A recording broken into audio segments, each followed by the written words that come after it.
Salut tout le monde, la visite du Tokyo Game Show 2024 continue. Pour ce 4e épisode, on va visiter le stand de Square Enix. On vous montrera le stand appuyé de jolis plans tout en présentant les jeux disponibles. Square Enix proposait principalement des titres autour de ses grandes licences, Dragon Quest, Final Fantasy et Romancing Saga. Voici la façade du stand, composée de 5 grands écrans, avec au-dessus un slime suspendu. Le stand est large et stylé, avec de l'espace pour se déplacer. Nous entrons par la partie droite du stand. Ce large espace permettait de tester Dragon Quest 3 HD 2D Remake. Un coin bordé de belles illustrations. J'ai pu y voir des posts avec principalement des manettes Switch, mais il y avait aussi un coin pour tester le jeu sur PC et sur Steam Deck. Pendant environ 15 minutes, la démo proposait 4 modes de jeu différents. On pouvait commencer le jeu depuis le début, tester le nouveau mode de tournoi Monster Battle Road, tenter d'arriver en haut de la tour Champigny, ou se balader librement. Ah, Dragon Quest 3, ce fameux RPG sorti en 1988 sur Famicom. C'est une histoire connue, mais ce titre fut un véritable phénomène de société au Japon. Des gens qui sèchent l'école ou le travail pour aller l'acheter, j'ai même entendu dire que certains magasins ne vendaient ce titre qu'avec un autre jeu pour écouler leur stock. C'est pour vous dire à quel point ce jeu a eu du succès. L'un des points forts de ce jeu est la possibilité de composer son équipe librement, avec des personnages ayant des jobs différents. Dans les années 90, j'avais un ami japonais qui me vantait le système de job de Dragon Quest 3. Mais comme j'ai eu l'occasion de jouer à des RPG sur ordinateur dans les années 80, je ne comprenais pas ce qui était si génial. Ce principe de job existe dans la série Wizardry depuis 1981. Encore une autre série qui m'a bien bouffé du temps. J'en profite pour vous montrer des images du remaster du premier Wizardry, sorti récemment en boîte au Japon. Un remaster qui permet d'afficher en superposition les graphismes de la version originale. Mais il faut comprendre qu'acheter un ordinateur dans les années 80, c'est pas donné à tout le monde. Et si j'ai pu jouer à ces RPG, c'est parce que je squattais chez des potes qui avaient des ordis. Jusqu'au moment où j'achète l'Amiga 500 de mon pote Ali. Au Japon, on peut comprendre que beaucoup ont découvert ce système de job avec Dragon Quest 3. 3 800 000 jeux vendus quand même. C'est pas le genre de chiffre que tu peux avoir en termes de vente pour un jeu d'ordi à l'époque. Si on compare avec Dragon Slayer 2 Xanadu, qui est de loin le jeu pour ordi le plus vendu dans les années 80 au Japon, on reste en dessous des 500 000. Bien sûr, j'imagine qu'il y a eu un nombre impressionnant de copies, mais c'est tout de même pas les mêmes chiffres. Au passage, fin 1987, Wizardry est aussi sorti sur Famicom. Toujours fin 87, le premier Final Fantasy sortait sur Famicom. Il permettait lui aussi de sélectionner des personnages avec différents jobs au début de la partie, mais ensuite, il était impossible d'en changer. Et en fonction des jobs de notre équipe, le jeu pouvait s'avérer très difficile. Je peux vous dire que j'ai regretté d'avoir monté une équipe composée d'un magicien blanc et noir. Bref, au Japon, j'ai beaucoup entendu parler de Dragon Quest 3. On peut dire que ce jeu est une légende ici. Ce jeu est sorti aux États-Unis sur NES sous le nom de Dragon Warrior, mais malheureusement il n'est pas sorti en France. C'est l'une des raisons pour laquelle, à partir de la fin des années 80, j'ai commencé à acheter des consoles et des jeux japonais. Et quelques années plus tard, je me suis mis à apprendre le japonais. Finalement, j'ai surtout joué la version remake pour Super Famicom de Dragon Quest 3, sorti en 1996. Comme pour le remake de Dragon Quest 1 et 2 sorti sur Super Famicom, je trouvais ça graphiquement joli, et l'animation fluide des monstres durant les phases de combat m'avait marqué.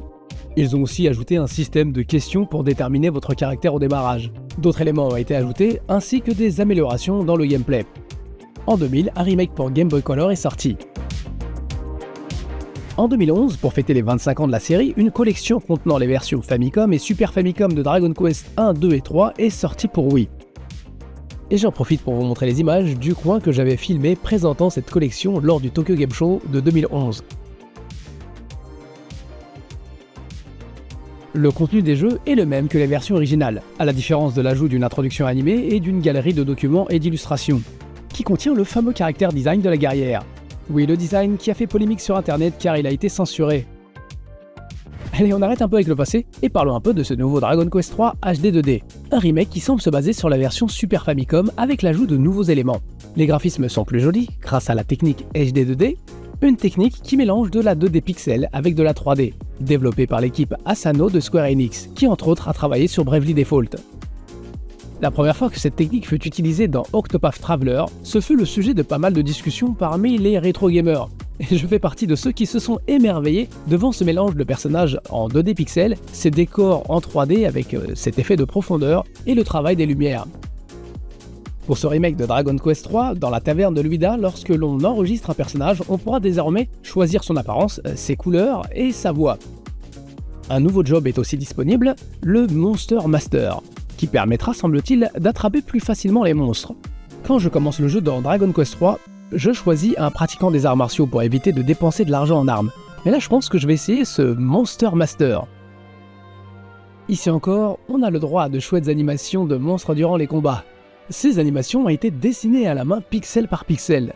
Ils ont ajouté de nouvelles habilités, on peut augmenter la vitesse des combats ainsi que d'autres éléments améliorant le gameplay. Et les mélodies sont encore plus belles. Il joue sur la fibre nostalgique, là c'est de la triche. Maintenant je le veux, et je veux surtout du temps pour y jouer. Dragon Quest 3 HD 2D devrait sortir le 14 novembre 2024 sur Nintendo Switch, PS4, PS5, Xbox Series et Steam.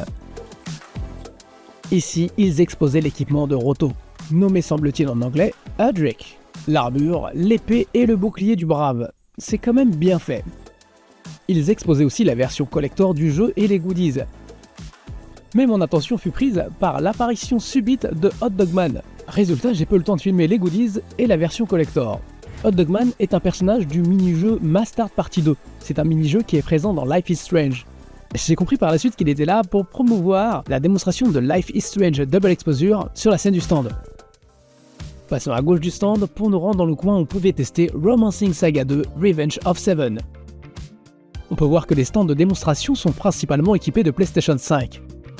Romancing Saga, bien que peut-être moins connu hors du Japon, est une grande série de RPG de Square Enix. Le premier volet est sorti en 1992 sur Super Famicom. Romancing Saga 2 sortira également sur Super Famicom en 1993, un jeu sur lequel j'ai passé beaucoup de temps et qui s'avéra au final trop difficile pour moi. Non seulement parce que je comprenais pas suffisamment le japonais, mais aussi par sa difficulté parfois impitoyable.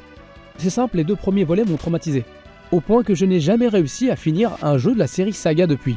Cependant, cette série proposait des systèmes innovants. Elle n'utilise pas un système de niveau d'expérience classique, mais un principe de Hirameki, ou éclair de génie. Ce système permet aux personnages, en fonction de leurs actions, d'apprendre de façon aléatoire de nouvelles techniques. Les caractéristiques aussi, comme les HP, la force, la résistance, etc., s'améliorent de temps à autre en fin de combat. De même, plus on utilise un type d'arme, plus on a de chances d'augmenter son niveau de maîtrise. Cependant, les conditions pour augmenter un niveau restaient pour moi un mystère. Romancing Saga 2 introduit deux nouveaux concepts, les formations et l'héritage de l'empereur. Les formations permettent d'obtenir des bonus pour nous avantager dans les combats. À nous de bien placer les personnages en fonction de leurs aptitudes. Comme pour le premier épisode, les monstres sont visibles sur la map, ce qui n'était pas fréquent pour les RPG de l'époque. Et si jamais les monstres nous attaquent par surprise, cela détruit notre formation, nous faisant perdre les bonus associés. Pour le système d'héritage de l'empereur, quelques explications s'imposent. Dans Romancing Saga 2, le personnage principal est un empereur, mais l'histoire se déroule sur plusieurs générations. On peut changer d'empereur pour des raisons scénaristiques, mais l'empereur peut aussi mourir.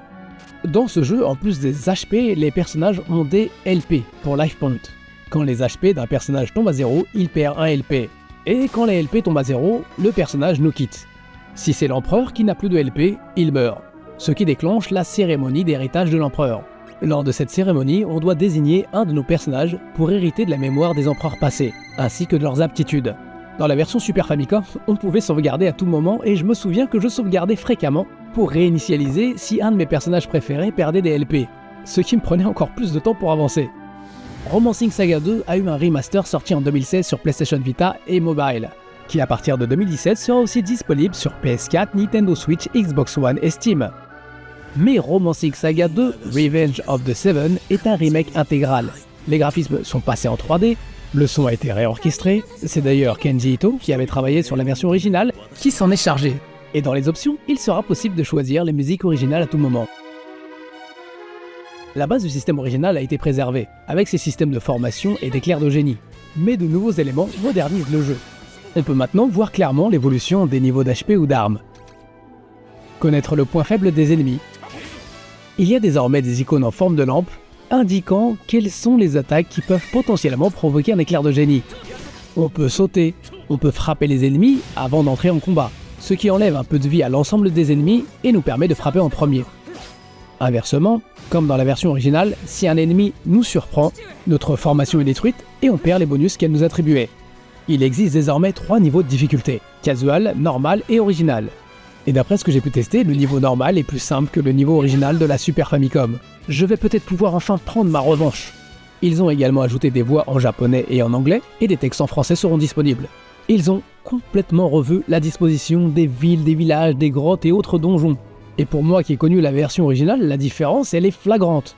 Et avec les nouvelles mises en scène, les dialogues plus détaillés, on peut redécouvrir complètement le jeu et mieux comprendre l'histoire. C'est ce qui fait pour moi tout l'intérêt d'un remake d'un vieux RPG. Malheureusement, on est loin de la qualité graphique d'un remake de Final Fantasy VII. Cela reste chouette, mais on a l'impression que ce jeu a été développé pour Switch ou pour mobile. Que voulez-vous, cette différence de budget entre Romancing Saga et Final Fantasy ne date pas d'aujourd'hui. Eh oui, Romancing Saga n'a pas eu le succès international de Final Fantasy VII. Mais en tant qu'amateur de rétro gaming, ce qui compte pour moi, c'est plus le fond que la forme. Et comme l'équipe qui a développé ce jeu, c'est pratiquement la même que celle qui a développé Trial of Mana, je suis confiant. Romancing Saga 2 Revenge of the Seven devrait sortir le 24 octobre 2024 pour Nintendo Switch, PS4, PS5, Xbox Series et Steam. Si cela vous intéresse, une démo du jeu est disponible. Ici, ils exposaient l'édition Collector. Voici un point photo avec une reproduction du fameux siège de l'empereur. On passe à côté dans le coin où l'on pouvait tester Fantasian Neo Dimension. Fantasian est un RPG que j'ai présenté dans le premier Nippon Game News il y a plus de 3 ans. Un Nippon Game News que je vous conseille pour en savoir plus sur ce titre.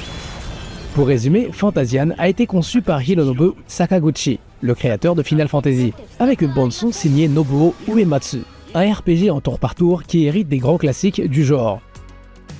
L'histoire suit Leoa, un héros amnésique qui part à l'aventure à la recherche de ses souvenirs. Ce qui rend ce jeu unique, c'est l'utilisation de décors en miniature. Des maquettes fabriquées à la main par près de 100 artisans, puis photographiées pour servir de décor au jeu. Jusqu'à présent, ce jeu était une exclusivité Apple Arcade, mais plus pour longtemps, car il va bientôt débarquer sur d'autres plateformes sous le nom de Fantasian Neo Dimension. Une version qui bénéficie d'une amélioration graphique. Dans une interview accordée au PlayStation Blog, Monsieur Sakaguchi a expliqué qu'il était difficile d'intégrer la qualité des photos des maquettes dans la version originale. Toutefois, avec les machines compatibles 4K comme la PS5, ils ont pu ajouter plus de détails. Le jeu présente désormais des textures plus fines et un meilleur rendu des personnages en 3D. Il y a également des améliorations du gameplay, ainsi que du contenu supplémentaire par rapport à la version originale. Des voix ont été ajoutées, et Nobuo Uematsu a composé de nouvelles pistes musicales basées sur des musiques de Final Fantasy. Au total, cela représente un nombre conséquent de chansons. Sur la scène du stand de Square Enix, Monsieur Sakaguchi a mentionné qu'il y en avait environ 70. Mais ce qui m'a le plus marqué lors de ce live, c'est l'anecdote racontée par Monsieur Uematsu. Il a expliqué que pour Final Fantasy 1, peu de temps avant la présentation du jeu à Nintendo, Monsieur Sakaguchi est arrivé à la dernière minute et lui a demandé « Peux-tu composer tout de suite la musique pour l'écran du titre ?» Et c'est ainsi qu'est née la célèbre prélude de Final Fantasy. Fantasian Neo Dimension devrait sortir le 5 décembre 2024 pour Nintendo Switch, PlayStation 5, PlayStation 4, Xbox Series et Steam. Ici on peut voir l'une des fameuses 150 maquettes réalisées pour être intégrées dans le jeu, le bateau The Lago. Monsieur Sakaguchi nous a expliqué qu'il aurait aimé le faire exploser, à la manière des effets spéciaux dans Ultraman, car il trouve ça cool. Heureusement, il n'y avait pas la place dans le scénario pour ce genre de scène, car il aurait été dommage de détruire un bateau conçu avec autant de soin, y compris dans les parties non visibles, comme l'intérieur de la coque. Passons maintenant tout au fond à gauche du stand, dans la zone dédiée à Final Fantasy XIV. Ce jeu est un incontournable du stand de Square Enix depuis plusieurs années, grâce aux mises à jour régulières et aux nouvelles extensions. Cette année encore, ils ont présenté les prochains patchs, avec bien des détails que je vais vous épargner, pour conclure sur cette magnifique maquette issue de l'univers de Final Fantasy XIV. Que les fans du jeu m'excusent si je ne peux pas approfondir le sujet, car cette émission est déjà plus longue que prévu. Notamment à cause des digressions sur Dragon Quest 3 et Romancing Saga 2. Que voulez-vous, la nostalgie, c'est pas évident à contrôler pour moi. J'espère que cette émission vous a plu, et je vous remercie encore pour tous vos commentaires. En ce moment, j'enchaîne les vidéos, et je remarque que chaque nouvelle vidéo ajoutée fait de moins en moins de vues. Comme je suis quelqu'un de positif, je me dis c'est parce que probablement vous n'êtes pas habitué de voir 2 nouvelles vidéos par semaine sur Netageo. Donc si ce n'est pas encore fait, n'hésitez pas à activer la cloche pour ne pas louper les prochaines vidéos. Allez, je file préparer la prochaine vidéo justement, je vous fais de gros bisous et je vous dis à très bientôt sur Netageo. Soredewa, sayonara!